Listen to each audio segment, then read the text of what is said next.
هر لوري ته چې وګورې نو افغان خویندې میندې او کړېدلي افغان ماشومان او سپینګیري به دې تر سترګو کېږي چې پاکستان حکومت په زور راایستلي د بېوسۍ او ناهیلۍ نښې پکې له ورایه ښکاري. د تورخم سړکونه په دوی ډک دي. اسلامي امارت او نور هیوادوال ټول د مرستې او همکارۍ تیاری ورته نیسي تر څو هیواد ته د خپلو کډوالو ورونو هرکلی وکړي او هغوی ناهیلي کېدو ته پرېنږدي. د الله او د مظلوم تر منځ پرده نشته رښتیا ده.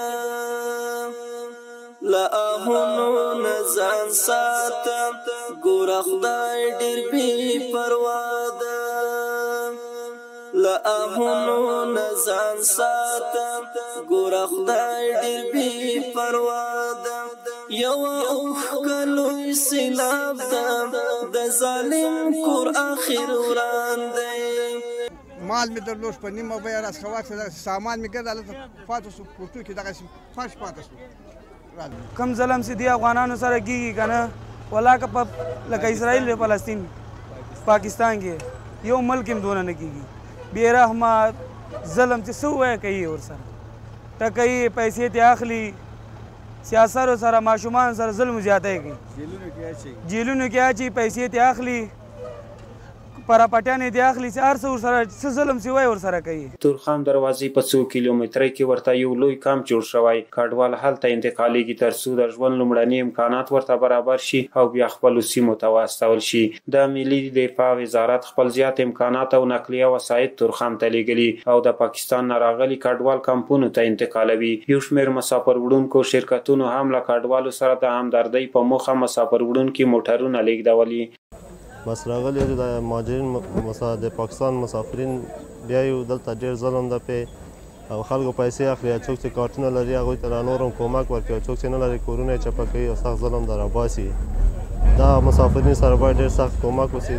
کډوال ترخې خاطرې لري ځکه یو ځل له خپل هیواد څخه د نړیوالو له جګړو پاکستان ته تللي وو او اوس مهال بیا دا ترخې تجربې ورباندې تکرار شوې. پاکستان حکومت یې له کورونو په زور وایستل. له ځینو خو یې د کورونو مالونه او پیسې هم اخیستې او ناهیلې هیواد ته رالیږلي دي. اسلامي امارت بېلابېلو ادارو ژمنه کړې چې د افغان کډوالو لپاره به ښارګوټي جوړ کړي او د ژوند هر ډول اسانتیاوې به ورته برابرې کړي.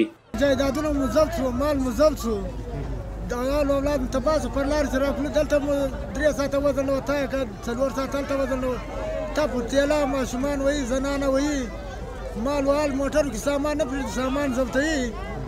تمام ظلم زیاتی را سره کوي. د سوټي په زور سوټی راته بند کړی و، کورو ته ډاکسرې وې، لنجیرې ولاړې وه، زنانه و ماشومان یې ټپوله، سامان یې ضبط کوي، موږ یې موټرو ته دم کوو.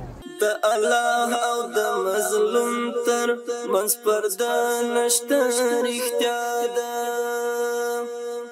له آهونو نه ځان ساته ګوره خدای ډېر بې پروا ده. له آهونو نه ځان ساته ګوره خدای ډېر بې پروا ده. یوه اوښکه لوی سیلاب ده د ظالم کور آخر وران دی. په ټولنیزو رسنیو کې د کډوالو ماشومانو انځورونه خپریږي چې د ټولو هیوادوالو احساسات یې له خپلو کډوالو وروڼو سره د مرستې لپاره چمتو کړي دي. حافظ الله ښاروالی نه راغلي، موږ د جلال آباد نه د دې خلکو خدمت دپاره د مهاجرینو دپاره خدمت کوو. وروره موږ غواړو چې همیش خدمت د دې مهاجرینو موږ وکړو.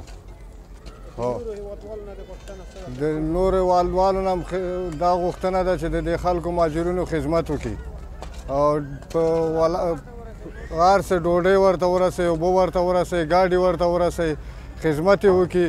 هر یو برچپک بیدۍ ورته ولاړې د دې مهاجرینو خدمت وکړي. که څه هم زموږ په هیوادوالو ډول ډول کړاوونه تیر شول، بیا هم د هرې سختۍ په وړاندې هغوی مبارزه کړې. خپل هیواد ته او د نړۍ نورو هیوادونو ته یې ازادۍ او روښنایۍ راوستلې دي. په دغه افغان کډوالو کې هم ډیری کسان د شوروي د یرغل په وړاندې قربانۍ ورکړې او هجرت ته مجبور شوي وو چې افغانستان او پاکستان د روسانو له غلام کېدلو وژغورل. خو له بده مرغه پاکستان هیواد ورسره ښه چلند ونه کړ او په جبر او زور سره یې راوایستل. د افغان کډوالو دغه ورځې به هم ډیر ژر په خپل هیواد کې په ښه او سوکاله ژوند بدل شي، ځکه اوس مهال مو هیواد د هر اړخیز پرمختګ په حال کې دی.